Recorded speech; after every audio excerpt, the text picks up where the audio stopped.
சனாதனம் என்ன? பிறப்பின் வழியே தகுதியை தீர்மானிப்பது. கருணாநிதி குடும்பத்தில் பிறப்பது தான் தலைவருக்கான தகுதிங்கிறது சனாதனம் இல்லையா?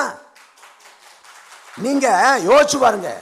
ஸ்டாலின், அதுக்கு முன்னாடி கருணாநிதி, அதுக்கு பிறகு உதயநிதி, நாளைக்கு இன்பநிதிக்கு ஜெயப்படம் ஆள் இருக்கு.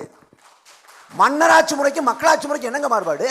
ஒரே குடும்பம் ஆதிக்கம் செஞ்சா மன்னராட்சி, ஒரே குடும்பம் ஆதிக்கம் செஞ்சா பண்ணையார்த்தனம், ஒரே குடும்பம் ஆதிக்கம் பண்ணா, ஒரே பிறப்பின் வழியை ஆதிக்கம் பண்ணா அதான் சனாதனம். அதான் திமுக இருக்குது. அண்ணா சொன்னதை ஐயா வைகை செல்வன் குறிப்பிட்டு சொன்னாங்க. அண்ணா இன்னொன்னு சொன்னார், அண்ணாவின் தமிழ் கணக்கு புத்தகம் இருக்கு, உதயநிதி படிக்கணும். அது என்ன இருக்குன்னா, சமத்துவம் என்பது சரிசமமாக நடத்துவதில்லை, சரிசமமான வாய்ப்புகளை வழங்குவதுன்னு. இன்னைக்கு உதயநிதி இளைஞரணி பொறுப்பில் இருக்காரு. இதுக்கு முன்பு யார் பொறுப்பில் இருந்தா? வெள்ளைக்கோள் சாமிநாதன். இன்னைக்கு உதயநிதிக்கு வழங்கப்பட்ட வாய்ப்பு வெள்ளைக்கோள் சாமிநாதனுக்கு வழங்கப்பட்டது உண்டா? அவர் அமைச்சராக இருக்கிறப்ப எவ்வளவு முக்கியத்துவம் வழங்கப்படுதோ உதயநிதிக்கு, மற்ற அமைச்சர்களுக்கு அந்த முக்கியத்துவம் தரப்படுதா? என்ன நாடகம்? நீங்க வந்து திராவிட மாடல் சமூக நீதிங்கிறீங்க. பாஜக ஒன்று வச்சிருக்கான், வாஷிங் மிஷின். அஜித் பவார் அதை போட்டவொடனே அப்பல் கட்டுறவர் மாறிடுறாரு. அதே போல திமுக ஒரு வாஷிங் மிஷின் வச்சிருக்கு. அதுக்கு முன்னாடி செந்தில் பாலாஜி ஊழல்வாதி, இப்ப தியாகி. இது திராவிட மாடல் ஆட்சி.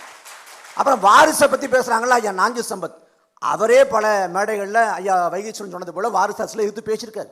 இதை விட கடுமையாக பேசியிருக்காரு. ஆனால் திமுகங்கிற கட்சி தொடங்கப்பட்டதே வாரிசு அரசில் எதிர்த்து தான்.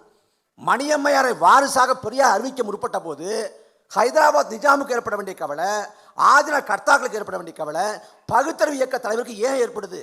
வாரிசு முறை யார் செய்யும் ஏற்பாடு? எந்த காலத்து ஜனநாயக நடைமுறை?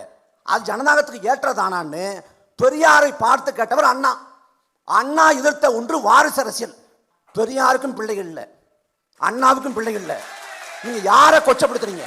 இது என்ன பேச்சு? இது பிள்ளைகள் பெறாம இருந்தாங்கன்னா அவங்களோட இயலாமைய, உடல் குறைபாட்டை மனிதப்படுத்தி பேசுறது இல்லையா? அது அதே போல சொல்றாங்க. இல்ல திரு கார்த்திக், என்னோட நினைவு சரின்னா சீமான் அவர்களுடைய மைத்துனர் மதுரையில போட்டிட்டார்னு நினைக்கிறேன்.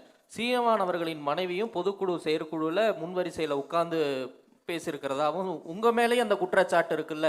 சீமான் அவர்கள் தன்னுடைய குடும்பத்தை வேண்டுகிற இடத்துல முன்னிறுத்துகிறார்னு. இது வாரிசு அரசியல். நான் சொல்றேன், கூடுதல் 2 நிமிஷம் கொடுத்துருங்க.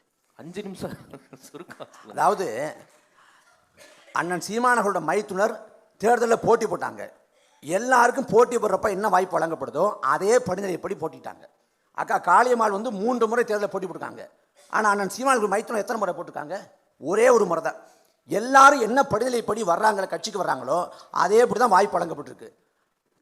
அன்னி கைவிடி வந்து எந்த பொறுப்பையும் கட்சியில் இல்லை, அவங்க வழக்கறிஞர் பாசலில் பணிபுரிறாங்க, அவ்வளவுதான். அங்கே வந்து ஒன்றிய செயலரும் பகுதி செயலரும் கூட